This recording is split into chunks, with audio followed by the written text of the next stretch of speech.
Hello friends, பாருங்கள் என் கையில் ஃப்ரெஷ்ஷாக தர்பூசணி பழம் வச்சுருக்கேன். இந்த தர்பூசணி பழத்தை பயன்படுத்தி நம்ம இன்றைக்கி சூப்பராக ஒரு புட்டிங் ரெடி பண்ணலாம். அதுக்கு இந்த தர்பூசணி பழத்தை உள்ளே இருக்கிற இந்த ரெட் பார்ட்டை மட்டும் கட் பண்ணி எடுத்துக்கலாம். இதிலே 2 டிஷ் ரெடி பண்ணலாங்க. இதுக்கப்புறம் இந்த தோலை பயன்படுத்தி நம்ம அல்வா ரெடி பண்ணலாம். அது அடுத்த ரெசிபியில் பார்க்கலாம். இப்போ ஃபஸ்ட்டில் இது உள்ளே இருக்கிற அந்த ரெட் பார்ட்டை எல்லாம் கட் பண்ணி மிக்ஸி ஜாரில் சேர்த்து அரைச்சி எடுத்துக்கலாம். பாருங்கள் ஃப்ரெண்ட்ஸ், சூப்பராக இது தர்பூசணி பழத்துலேருந்து இந்த ரெட் பார்ட்டை ஃபுல்லாக எடுத்துகிட்டு இப்போது இது அப்படியே ஒரு பக்கம் இருக்கட்டும். இதை நம்ம கொஞ்சம் கொஞ்சமாக ஜாரில் சேர்த்து மிக்சியில் அரைச்சி எடுத்துகிட்டு வந்துடலாம்.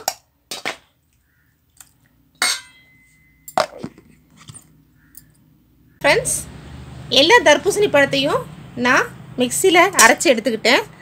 இப்போது இதை வேறு ஒரு பாத்திரத்தில் வடிகட்டிக்கலாம். இந்த மாதிரி ஒரு ஜல்லியை ரெடி பண்ணி வடிகட்டிக்கோங்க.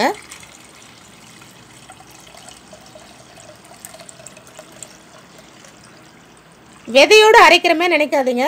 இந்த மாதிரி நம்ம வடிகட்டுறப்போ அந்த விதையெல்லாம் இதிலே தங்கிடும் திப்பி போல்.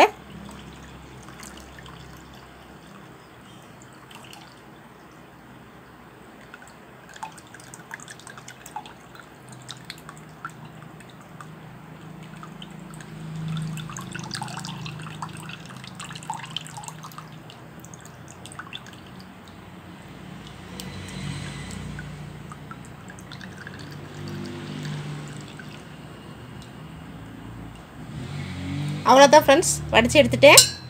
இப்போ போயிட்டு இந்த ஜெல்லின்னு சொல்லக்கூடிய தர்பூசணி புட்டிங்கியை ரெடி பண்ண ஆரம்பிச்சிடலாம். பாருங்கள் ஃப்ரெண்ட்ஸ், இப்போது புட்டிங் ரெடி பண்ணுறதுக்கு நான் ஸ்டவ் ஆன் பண்ணி ஒரு பாத்திரம் வச்சுருக்கேன். அதில் கொஞ்சம் போல் நெய் சேர்த்துக்கலாம். இது ஆப்ஷனல் தான்.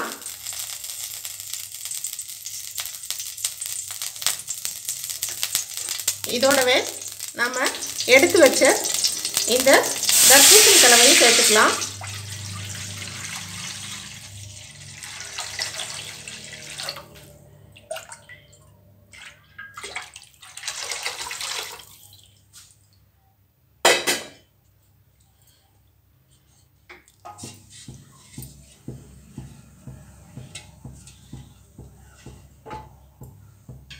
இதோட இது அகரகர்னு சொல்லுவாங்க, கடல் பாசி.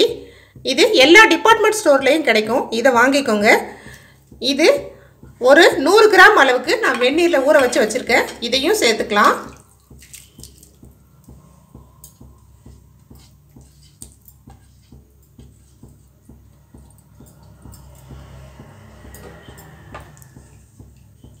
சேர்த்துட்டு இதை அப்படியே கிண்டிக்கிட்டே இருக்கலாம். இது கொஞ்சமாக கெட்டியாக ஆரம்பிக்கும் போது இதில் சர்க்கரையை சேர்த்துக்கலாம். பாருங்கள், நல்லா கொதிக்க ஆரம்பிச்சிடுச்சு.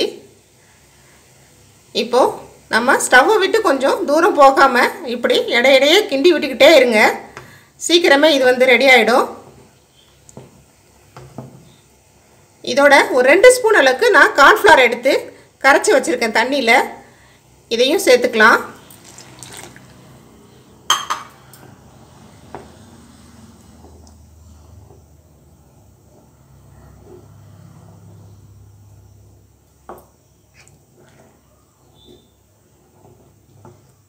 இந்த புட்டிங்க்கு தேவையான சர்க்கரை வச்சுருக்கேன், அதையும் சேர்த்துக்கலாம். நீங்கள் எந்த அளவுக்கு தர்பூசணி பழம் எடுக்கிறீங்களோ அந்த அளவுக்கு சர்க்கரை சேர்த்துக்கோங்க.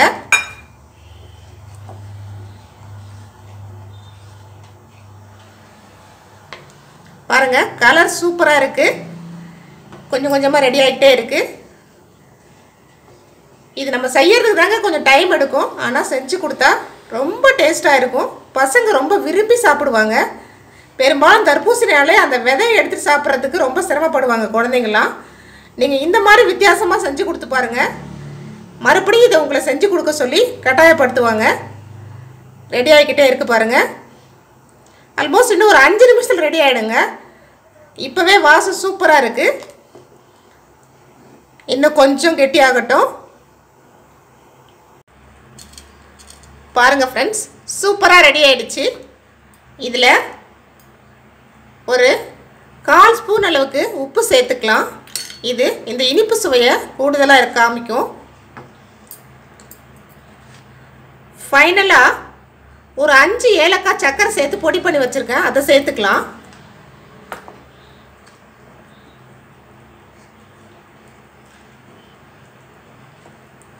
அவ்வளோதான் ஃப்ரெண்ட்ஸ், ரெடி ஆகிடுச்சு பாருங்கள். தெரியுதா? இந்த மாதிரி ஸ்டேஜ் வந்த உடனே நல்லா தெரியும் உங்களுக்கு அந்த ஜெல்லி பதம். ஸ்டவ் ஆஃப் பண்ணிவிடுங்க. ஆஃப் பண்ணிவிட்டு இது கொஞ்சம் நல்லா ஆறட்டும்னு சொல்லிவிட்டு அதுக்கப்புறம் நாம் எந்த தர்பூசணி பழத்துலேருந்து இந்த ரெட் பார்ட்டை எடுத்தோமோ அந்த பார்ட்டுக்குள்ளே இதை ஊற்றிக்கலாம். ஊற்றி ஆற விடலாம். ஆற விட்டு ஃப்ரிட்ஜில் ஒரு 1/2 hour ரெஸ்ட்டில் வச்சோம்னா சூப்பராக இருக்கும் சாப்பிட்றதுக்கு. வாங்க இது ஆறட்டும். பாருங்கள் ஃப்ரெண்ட்ஸ், ஓரளவுக்கு ஆறிடுச்சு. இப்போது நாம் இந்த தர்பூசணி பழத்தில் இதை சேர்த்துக்கலாம்.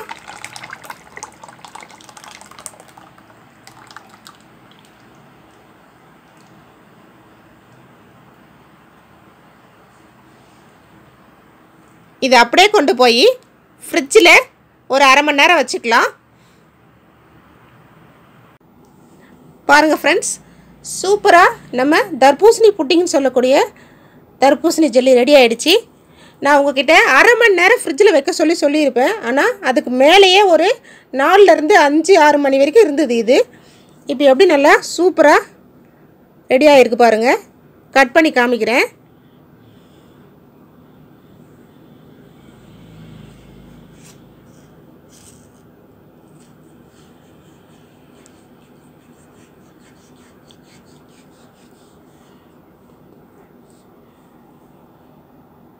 பாருங்கள், 2 கட் பண்ணியிருக்கேன். எப்படி ஆடுது பாருங்கள். இப்போ இதையும் 2 கட் பண்ணிக்கலாம்.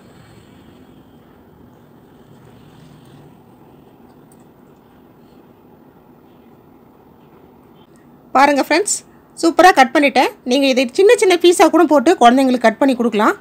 இது சீசனில் கிடைக்கிற ஃப்ரூட்டுங்க. இது நம்ம பழமாக வாங்கி குழந்தைங்களுக்கு கட் பண்ணி கொடுக்குறப்போ அந்த விதைகளை நீக்கி சாப்பிட்றதுக்கு ரொம்ப சிரமப்படுவாங்க. நம்ம இது மாதிரி அரைச்சிட்டு அதை வடிகட்டிட்டு அதில் சக்கரை போட்டு இது மாதிரி புட்டிங் மாதிரி செஞ்சு கொடுத்தா ரொம்ப விரும்பி சாப்பிடுவாங்க. சூப்பராக இருக்குது பாருங்கள் கலர் பார்க்குறதுக்கு. நீங்களும் இதே மாதிரி குழந்தைங்களுக்கு ஒரு தடவை செஞ்சு கொடுங்க. வீட்டில் இருக்கிறவங்களுக்கும் செஞ்சு கொடுங்க. இந்த ரெசிபி உங்களுக்கு பிடிச்சிருந்தா லைக் பண்ணுங்கள், ஷேர் பண்ணுங்கள், கமெண்ட் பண்ணுங்கள். மறக்காமல் நம்ம சேனலை சப்ஸ்கிரைப் பண்ணிவிடுங்க. Thank you friends.